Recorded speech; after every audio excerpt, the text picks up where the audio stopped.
So, makinig lang tayo, ano, sa kaganapan dito sa may EDSA, dito sa tungkol po sa mga nagrarally. Po, kung ano nang nangyari, kasi naisuwa sila ng permit eh. Tingnan natin. Sige, makinig tayo kay Bunyog, ano. Mga kabunyog, mga kababayan, saan man pong panig kayo ng mundo, nasa Pilipinas man po kayo o nasa labas ng bansa, anong oras man po sa inyo dyan ngayon, umaga man po, tanghali, hapon, gabi, pinapanood man po ninyo ito ng live man po replay. Mga kabunyog, mga kababayan, ang ating pong pagbati ng magandang araw, Pilipinas at mundo. Ayan, mga kabunyog, mga kababayan, nakita ko na kaagad si Kabunyog Lito M. Kabunyog, mga kababayan, shout out sa inyo na mga viewers natin. So ngayon, ikalawang araw ng rally ng Iglesia ni Cristo at ng mga DDS. Akala mo naman dahil nag-combine na yung dalawang pwersa. Akala mo dahil nag-combine na ng dalawang pwersa, yung pwersa ng INC at DDS, akala mo mag-aano na. Yung pinapangarap nila Eric Celis na people power ay mangyayari na. yung matagal ng bukang bibig nila retired Major General Romeo Pukis ay magkakaroon na ng katuparan. Or ang nangyari, wala na naman. Oh? Pasungkwitis na naman, mga kabunyog, mga kababayan. Ha? Shout out kay Richie Leonardo. Ikaw naman, Richie, binaligtad mo pa kasi yung pangalan mo eh. Ha? O ito, mga kabunyog. Ano na ito? Pangalawang araw na, ito hindi na to sorpresa. Hindi na to sorpresa. Yung unang araw, sorpresa. Ito yung ano na, yung talagang planado na, mga kabunyog. Dapat dito ay ano na, mas marami kaysa kahapon. Dapat mas marami ito kaysa kahapon. Kaya lang ang lumalabas, wala. Ang pinaka kaninang mga alas, mga kabunyog, kaninang mga alas 11 ng umaga, 3,500. Hindi ko po yan ano ito yung sabi ng QCPD, Quezon City Police Department na ang nag-ano niyan, mga kabunyog ayon sa Quezon City Police Department, as of 11 a.m. kanina, 3,500 ang bilang ng mga rallyista. Ay mabuti pa pala kahapon, 12,000 to 14,000 ang bilang, yung pinakamataas na bilang nila kagabi. Nung dumating, siyempre, dumating sila Amy Marcos, sila Alan Peter Cayetano, so medyo nadagdag ng tao, medyo nagdagdag ng tao. Kasi may mga VIP na mga dumating. Pero ngayong araw, dapat mas marami sila ngayon kasi may permit na ngayon. Kahapon walang permit, kaya pwedeng sabihin mong medyo konti kami ngayon. Ibig sabihin kahapon, nung June 30, siyempre sasabihin nila, sikreto kasi to, hindi ito naka-announce kasi walang permit. Pero ngayong araw, mayroon na silang permit eh. Mayroon na silang permit ngayong araw. So dapat dahil may permit, hayagan na silang makakapanawagan, hayagan na silang makakapagtipon. Dapat sana mas marami ngayon. Ay ang lumabas yan na nga ayon sa Quezon City Police District, balita po yan ng GMA News, as of 11 a.m. ay 3,500. Uy, anyari? Anong nangyari? Akala ko ba naman people power na? Sabi nila Eric Celis sa kanila Romeo Pukis, sabi ni Respicio, ito na yun, ito na yung hinihintay natin. Mga kabunyog, kung naalala niyo po yung kahapon na 30, no? Di ba umulan ng malakas? Nasurpresa sila eh. Biglang umulan. Takbuhan sila. Yan ang mahirap. Yung mainit, biglang buhos ang ulan. Bakit sila naging konti? Simple lang. Baka tinamaan sila ng sakit. Yan ang napala ninyo. Pag mainit, then biglang umulan, delikado. Delikado. Sakit ang bunga niya. O kaya naman, naisip-isip nila, wala man tayong magagawa rito. Siguro ganun ang kanilang ano. Ewan ko lang, yung iba, mga hakot daw. Yan. Sa social media, may mga pinakikita, yung mga hakot. Siyempre, pag nagakot ka, may datong. Hindi ka pa pwedeng maghahakot ng walang datong. Sino sasama sa iyo? Meron silang pinakikita sa social media na naghahakot. Siguro yung iba, masamang katawan, nawulanan eh. Yan ang bunga ng inyong kayabangan. Tuloy. Ili sa kanila Romeo Pukis. Sabi ni Respicio, ito na yon, ito na yung hinihintay natin. Ha? Mga kabunyog, mga kababayan, dapat ano na ngayon, mas marami na. As of 11 a.m. ay 3,500. Pero ngayon, ito ngayong na balita, mga kabunyog, ayon sa dito sa News 5. Ito yung medyo latest, ano? Ito yung medyo latest. Anong oras na ba itong kuha na ito? As of 1:45 p.m. Yun. Ngayong hapon ito, 45 p.m. 1:45 p.m. Sorry. Ito yung picture ng 1:45 p.m. O yan News 5. Sitwasyon sa day 2 ng INC rally. Patuloy ang pagdagsa ng mga nakilahok sa ikalawang araw ng kilos protesta ng mga miyembro ng Iglesia ni Cristo sa People Power Monument.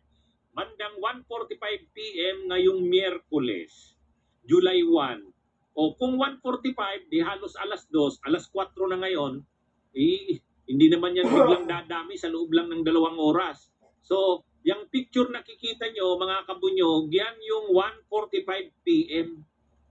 Yan yung 1:45 p.m. O wala na. Ito, ano na to? Yung sinasabi na dadagsa daw. Actually, sabi, mas marami ngayong day 2. Kasi may permit na ito. 100,000 daw ang inaasahan nila. Yan yung project nilang bilang 100,000. 100,000 ngayong araw, ikalawang araw, wala Ayan na, mga kabunyog, mga kababayan. Kaya yung sinasabi ng mga DDS na people power, walang people. Ano kasi ito? Siyempre hindi naman nila imomobilize yung lahat ng nung karamihan ng magastos din sa kanila yan. Magastos din sa kanila yan, mga kabunyog, mga kababayan. Kaya, ano ito? Ang dapat sanang nagmobilize yung mga DDS. Ang problema, wala naman talagang ano na ang DDS per se. Wala na, matagal na nating paulit-ulit yung sinasabi. Matagal na nating paulit-ulit yan na sinasabi. Ang DDS, wala nang pwersa yan. Yung nakikita sa social media na marami daw, maraming views. Mga trolls yun Mga trolls. Ang mayroon lang talagang tao, ang Iglesia ni Cristo. Ang problema, hindi naman nag-mobilize ang Iglesia ng buong pwersa nila. Ano din sila Siyempre, ang tinitingnan din sana siguro ng Iglesia, magtutulong-tulong lahat. Ibig sabihin, yung mga DDS na mga magkayang mag-mobilize. Halimbawa, si Chavi, kayang mag-mobilize ng Ilocos, i-mobilize niya na. Si Mike Defensor sa Quezon City, dapat nag-mobilize na siya. Si Libeste Leandro, nag-mobilize na din sa Batangas. Hindi, in fairness kay Leandro Libeste, nakita natin yung mga Batanggenyo, siguro mga 300 yon, na-mobilize naman ni Leandro Libeste, mga galing Batangas. Pero yung ibang mga leaders ng DDS, wala naman eh. Kasi mga vloggers lang yun. Ano naman, sino naman ang, ano naman ang imomobilize ni Trixie Cruz Angeles, ni Lorraine Badoy, si Eric Celes, wala rin namang grupo yan. Wala naman. Yan na, kaya ano ito mga kabunyog? Wala na ito. Ang sabi ng Quezon City, yung Quezon City government, nag-apply sana 3 days daw, 3 days. Ang inaprubahan lang nila 1 day.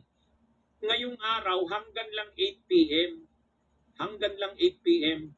Pag 8 p.m. wala na, hindi na pwede. Hindi na sila pwedeng magtuloy-tuloy. Kaya wala na yan mga kabunyog. Maliban na lang kung biglang may dumagsak na ilang daang trucks, ilang daang buses. Pero mukhang mahirap na yan mangyari. Ganitong oras, alas 4 na. Dapat makita mo na yung pagdami ng bilang dyan. Kaya ito mga kabunyog, mukhang nagkakagulo na sila. Hindi talaga kaya nila. Kaya yung mga pinapanawagan nilang people power, wala na yan mga kabunyog. Nag-warning pa si Yussi Claire Castro. Sabi ni Yussi Claire Castro sa INC, huwag kayong padadala diyan sa mga mayroong mga nananawagan ng people power, hindi na lang tungkol sa issue ni Marcoleta. Kapag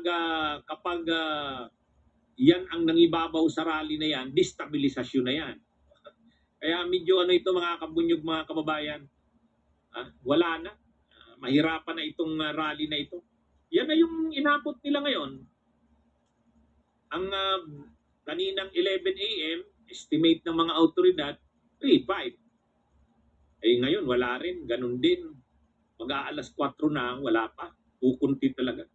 Mas kumunti pa kaysa kahapon, mas numipis pa. Pero ang panawagan nila Pokis, nila Guanzon, sabi nila Guanzon, hindi na lang INC ang nandyan.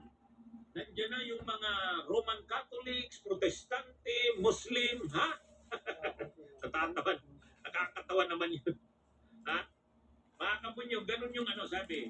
Hindi lang INC ang nasa EDSA ngayon. Ngayon daw na July 1. Sama-sama na lahat ng sektor, grupo, relihiyon, partido at iba pa. Tara na!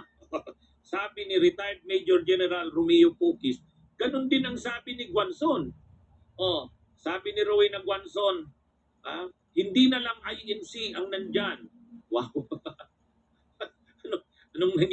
Anong nangyaring hindi na lang INC? Di dapat mas dumami pa kasi nadagdagan. Wala mas lalong kumunti At sa totoo lang, ang naging problema pa nila dito, sa halip na makakuha ng simpatya ng tao, nagalit pa ang taong bayan kasi perwisyo. Perwisyo. Si Diba Summer. yun, nakakaawa yung isang estudyante. Sabi ng estudyante, exam ko pa naman ngayon.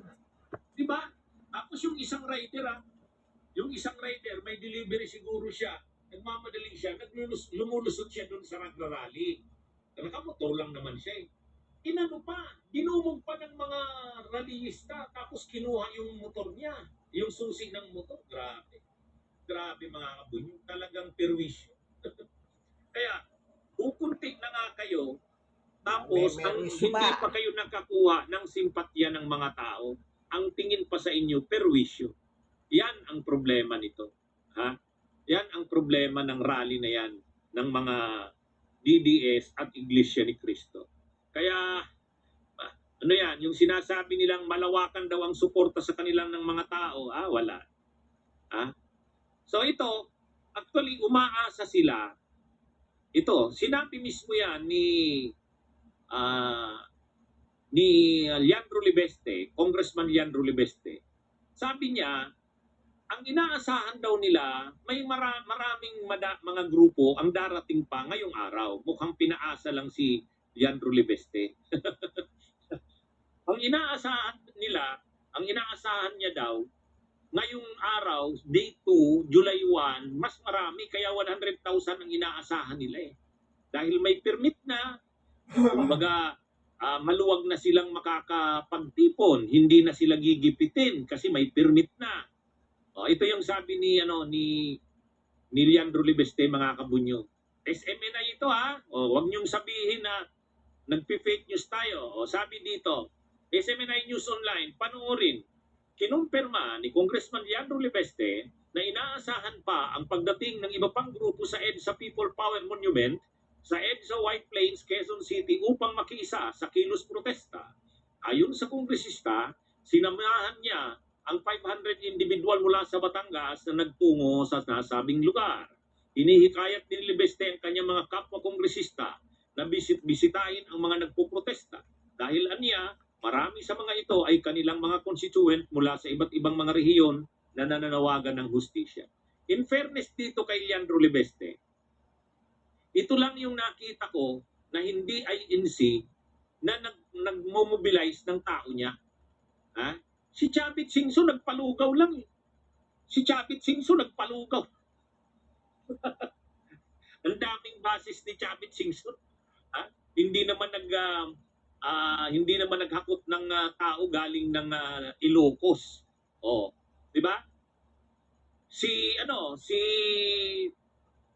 Alan Peter Cayetano. Si Alan Peter Cayetano, baluarte nila ang Taguig. Baluarte nila ang Taguig, Pateros. Ang dali lang naman nilang mag-mobilize ng tao, hindi naman sila nag-mobilize. Nananawagan sila ng mga tao, pero yung kanilang mga supporters, hindi naman nila binibitbit. Pumunta doon si Alan Peter Cayetano, wala naman siyang bitbit na tao, sarili niya lang. Tapos nananawagan kami sa mga tao, sumama na kayo sa kilos protesta na ito. Wala.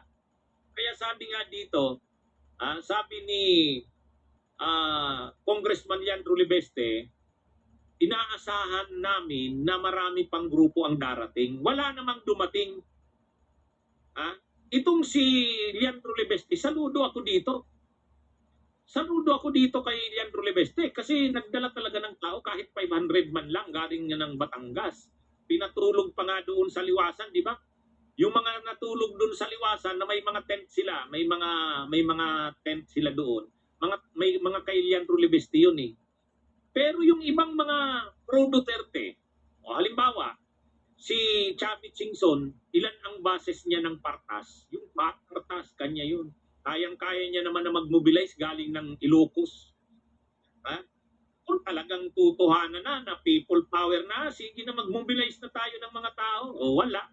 Si Alan Peter Cayetano, kaya niya naman sa Taguig. Yung asawa niya, mayor doon, mayura yun. Sabihan lang yung mga kapitan ng Taguig. Kaya lang, bakit sila bakit sila hindi dumating? Nananawagan si Alan Peter Cayetano. Sumama na kaya dito sa kilos protesta. Pero siya lang naman ang pumunta. Kahit nga yung mga leaders niya sa Taguig, hindi niya man lang kasama. Di ba? Si Amy Marcos, wala ring bit-bit. Bit-bit niya, sarili niya. Wala yun. Hindi sa totoo lang. Sa totoo lang. Siguro, iniisip din nila Chavit Singson, magastos mag-mobilize ng mga tao. Yan ang pagkakaiba ng totoong people power. Yung EDSA People Power 1, EDSA People Power 2, kahit ilang araw na yon, papalit-palit ang mga tao. Walang gastos halos doon. Ang mga, kasi yung mga tao, kusang sumasama. Kusa silang pumupunta doon sa EDSA. EDSA People Power 1, EDSA People Power 2. Ay itong mga DDS, ang plano siguro nila, ang Iglesian munang nagpasimula. Yung INC muna, sorpresa, nagpasimula. Ang inaasahan nila, yung dagdag na mga tao. Si Mike Defensor magmomobilize ng Quezon City. Si Cayetano magmomobilize ng Taguig. Si Chavit Singson magmomobilize ng Ilocos. Kaya lang wala eh. Si Leandro Libeste lang ang nagmobilize. Si Kung Miao naman, si Barsaga, bakit naman siya magmomobilize galing Dasmariñas? Wala na, siya, hindi na siya congressman. Sariling bulsa niya na ang gastos niyan. Yan mga kabunyog, mga kababayan. Kaya ito, yan ang problema nila dyan. Hindi naman totoong pagkilos yan ng taong bayan. Hakot eh. Hakot. Yung Iglesia ni Cristo, mayroon silang sariling mga bus. Ginamit yung mga buses ng New Era University. Diba? Lahat nakalagay doon sa buses, New Era University. Oh. Kaya ito na yun mga kabunyog mga. Sabi ni Leandro Libeste, inaasahan namin may darating pang ibang grupo. Wala. Ha? Wala. Kaya ang nangyari, yun na lang. Yung nakita natin ngayong hapon, ilan na lang yun? As of 11 a.m., sabi ng Quezon City Police Department, 3,500. Oh. Ang kasi niyan mga kabunyog mga kabayan, yan yung kinakantsawan nila Pokis yung rally nung isang araw, yung sa White Ribbon Movement. Kinakantsawan nila, kukunti daw. Mas kunti sila ngayon eh. Mas kunti sila ngayon. Tapos si Romeo Pokis, retired Major General yan yung United People's Initiative. Nananawagan na yan ng malakihang pagkilos ng mga tao. Wala naman silang tao. Yan ang problema dyan. Ang marami sa kanila, vloggers. Ang mayroong rally ang DDS, marami dyan vloggers. Yan yung Kaya wala. Yung content, yun ang ginagawa ng mga pero yung tao talaga, wala yan. Kasama ako sa EDSA People Power 1, EDSA People Power 2, kasama kami sa mga nag-organize ng mga rallies. Alam namin yan. Kaya hindi naman yan eh. Pero yung mga ino-organize naman naming mga rallies, hindi naman hakutan ng tao na may bayad. Wala. Saka talagang totoo na yung pinaglalaban, yun ang importante din doon eh, yung pinaglalaban. Dito, anong pinaglalaban nila? Si Marcoleta? Si Marcoleta, pinaglalaban nila, kaya mahirap talaga. So ngayon, paano na ngayon si Marcoleta? Wala na, matutuluyan na siya nito. Kasi, ang pag-asa sana nila, baka matakot si Remulla at saka si PBBM na hindi ituloy ang kaso kay Marcoleta. Kasi ngayong linggo ang sabi ni Ombudsman Boying within this week malamang na yon sa Friday. Friday na yan, bago mag-Friday. Ito? Ay ang sabi ni Ombudsman Boying, nag-press con si ASEC Nico Clavano, yung assistant ombudsman, tuloy kahit sa kabila nitong rally ng mga INC at mga DDS, tuloy ang kaso ni Marcoleta. Yeah. Lalo nang hindi naman dumami ang tao, lalo lang numipis at kumunti, ay wala. Kaya maghanda na si Marcoleta diyan, talagang tutuluyan na yan. Ito mga kabunyog mga kababayan? Saka nagsabi na ang palasyo. Sabi ni Yussi Claire Castro, hindi pwedeng hindi kasuhan yan. Kasi ang trabaho ng Pangulo ay ipatupad ang batas.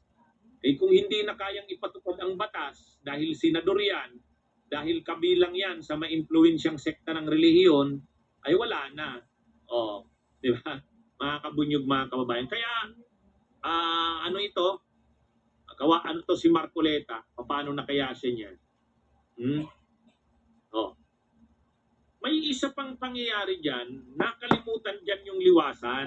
Sa totoo, mga kabunyog, mayroong mga nagrarally din doon sa liwasan, hindi lang naman sa EDSA. Kawawa nga yung doon sa liwasan napabayaan. Organisa na nila, INC sa DDS. Mayroon sa liwasan, mayroon sa EDSA, PPM. Ang plano siguro nila, ako sa tingin ko lang ang plano nila dyan, kapag dumami ang tao, lulusubin ang Malacanang, may manggagaling ng liwasan, may manggagaling ng EDSA. Yun siguro ang plano. Kaya lang, kahit yung nasa liwasan, nakalimutan, yan lang yung mga tao doon sa liwasan. Yun yata yung mga galing ng Batangas, yung hinakot ni Congressman Leandro Libeste kasi ang Ako, daladalang may pera yan. panawagan, bat tanggalin. Oh, yung issue kasi na yan ng bat tanggalin kay Leandro Libeste. Natulog yung mga rallyista doon sa Liwasan nung kagabi. Tapos kinaumagahan, wala namang nadagdag sa kanila, nag-impake na ng mga gamit, sinundo na ng bus, mukhang pumunta na ng EDSA. Kawawa din sila, no? Ha? Hindi, sa totoo lang, ang nangyari dito mga kabunyog. Kawawa itong mga nasa Liwasan, napabayaan, nakalimutan. Lahat ng atensyon nandun sa EDSA. Sila na nandun sa Liwasan, wala nang nadagdag, sila na lang. Mayroon ng picture, hindi ko pa lang na-ready. Piniplay yung LED, yung display ng LED, yung malaking screen. Nagsasalita si Marcoleta, walang nakikinig, wala nang tao eh. Ha? Ha? Oo, wala nang tao. Napanood ko Kaya rin yung mga grabe tao. itong pangyayaring ito sa mga DDS, mga kabunyo. Maraming beses na silang nananawagan ng people power, people power yan. Nung si Kibuloy, inaresto si Kibuloy, mga KOJC naman ang nananawagan doon.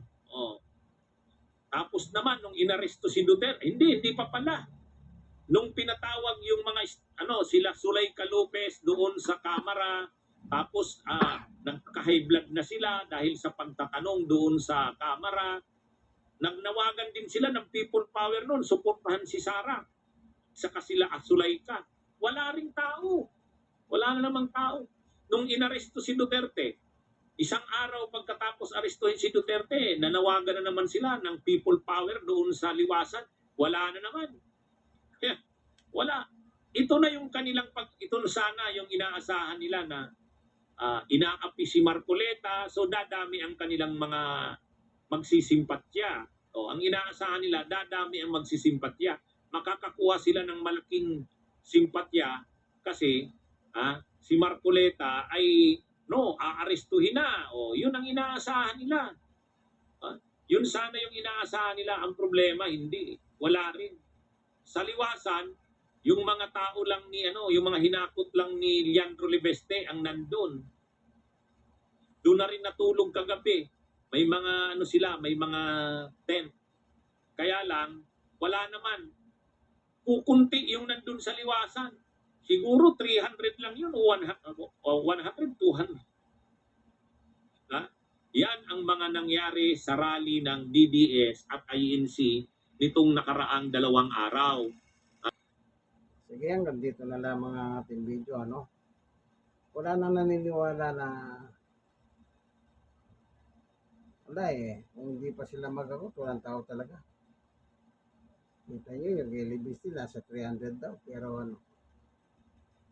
talagang mga tao, imbis na magalit kay Pangulong Bongbong, mas nagalit sa kanila, na may merwisyo na sila.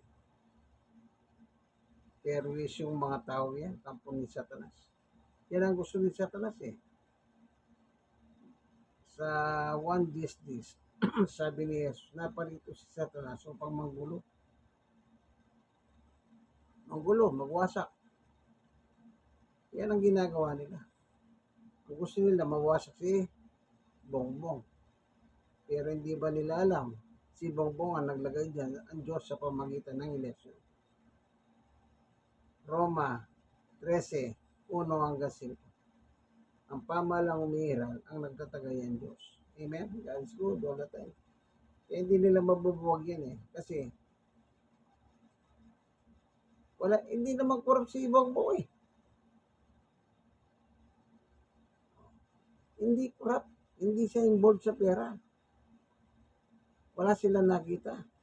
Wala silang naipapakita ng ebidensya na involved siya. Di ba?